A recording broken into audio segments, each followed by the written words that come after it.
Hello, everybody. I'm John Van Duzer, CPA and partner with James Moore and Company, and I'm here with Daniel Rocanti, a tax manager, and Elena Davis, tax senior, and we're your Biden tax team.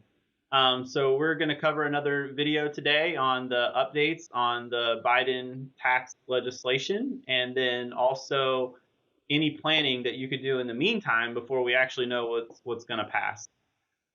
So last week we covered, so definitely go and check our YouTube page and our website. And if you want to watch previous videos, and so to give you a peek, last week we covered kind of what was not in the House of Representatives bill that had been floating around as a proposal. And so a couple of those things were pretty big, like taxing accumulated capital gains at death, or the capital gains rate actually was 25% instead of the anticipated ordinary income tax rate. So those are some pretty big favorable things that were left out of the bill. Last week we also talked about last Thursday was a really big day. So they were slated to vote on the $1 trillion infrastructure package. That package didn't really have the significant tax reforms that we're discussing here, but is the mechanism to open up the larger $3 trillion infrastructure package that does have the tax proposals through a process called reconciliation. So the goal here is you pass the smaller bill, you go into the reconciliation phase. This allows you to bypass filibusters in the Senate and pass it with 50 Senate votes. So last Thursday was supposed to be the vote, and so any guesses on what happened? A whole lot of nothing. A whole lot of nothing. So there was a whole lot of gridlock. So on the Senate side, Joe Manchin and Kirsten Sinema, they're the probably more moderate two Democratic senators, and they're having a hard time swallowing the price tag of the $3 trillion infrastructure bill. And so they're somewhat the two senators kind of holding out on passing this thing. On the House side, you had the Progressive Caucus of the Democratic Party, and they basically refused to vote on the $1 trillion package until the $3 trillion package was settled in the Senate, right? So you have two senators basically saying we're not going to do it, and you have a whole bunch of people in the House saying, well, we're not going to do it unless they do it. And so there's total gridlock. Last Thursday was an interesting day on Capitol Hill, so there was a lot of pressure. The president actually visited and was trying to whip votes. Bernie Sanders fired off a tweet that said, hey, two senators can't be allowed to defeat what 48 senators and 210 House members want. We must stand with the working families of our country. We must combat climate change. We must delay passing the infrastructure bill until we pass a strong reconciliation bill. So as you can imagine, that went over wildly popular with virtually everybody, whether you supported it or, the Republicans said, well, what about the 52 senators that didn't vote for it, or, any number of things. There were really interesting article headlines. So if you do some Googling around article headlines, so one of them was President Sanders uses his veto. And another one was progressives flex muscles on Biden agenda. So you have a lot of posturing on Capitol Hill. This is going to be an interesting next few months as they work to sort this out. Currently, they've come out and conceded and say, hey, the $3 trillion price tag is probably not going to work. We're going to have to pare this back.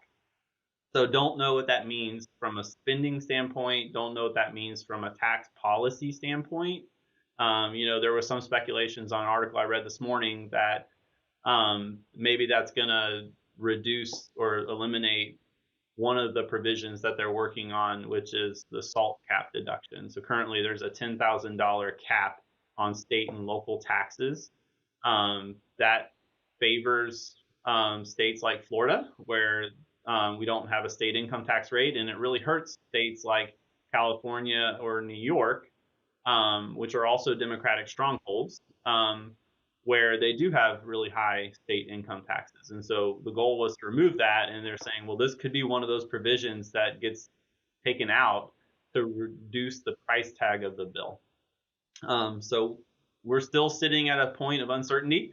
Who knows how long it's going to be before we do have better clarity on what's actually going to happen or pass. But I think we're probably still in the early innings on this legislation and on this negotiation in Congress. So we'll continue to keep you informed on that weekly as things happen. But that's where we're at today. So while we are waiting, what do you do, right? How do you plan around uncertainty? So we have a couple thoughts. One thing we want to preface this on is it's all based on current proposals, right? So we've gone through what the House has introduced in the legislation and kind of parsed their thought process. That obviously could change unexpectedly, but as things are proposed now, there are some planning things that you should consider um, in order to make sure that you're positioning yourself the best going into the future with this different tax climate that is brewing. And the other thing is the ostrich approach of putting your head in the sand and hoping nothing happens. That may win out too. If they don't come to a deal, there may not be any changes. And so just wanted to preface that. But so as we think through things, Elena, maybe you could tell us on the estate tax side, what are some things you could do around estate planning now that may be a good idea even before this legislation passes? Yes, so the changes coming to the estate and gift tax areas, one of the main things to worry about now is that unified tax credit that is currently at historic high levels of $11 million, and it potentially could be reduced to $5 million or below. So to take advantage of this now, consider gifting if you have that large taxable estate, because you potentially could lose that exemption forever and we may never see this high levels again in the future. In the area of grant or trust, that is also going to see a lot of changes. This will affect the trusts, the contributions made to the trust as of the date of the enactment. So again, consider making the gifts now prior to that.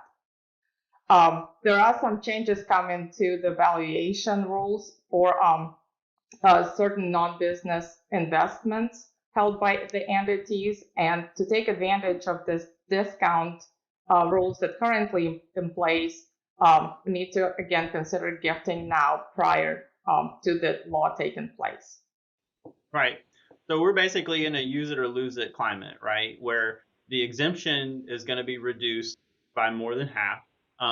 The current strategies, which are very popular now, the slat trust and the idjit trust and all these various trusts, they're not going to be a strategy. They're closing kind of that strategy down. And then some discounts on certain investments are going to be reduced. So you're going to not be able to gift as much using the same amount of exemption.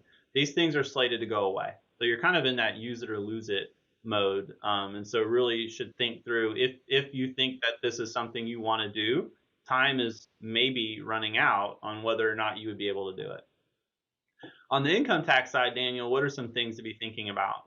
So in the proposals, one thing that is for certain is that tax rates are going up, especially for taxpayers making $400,000 or more.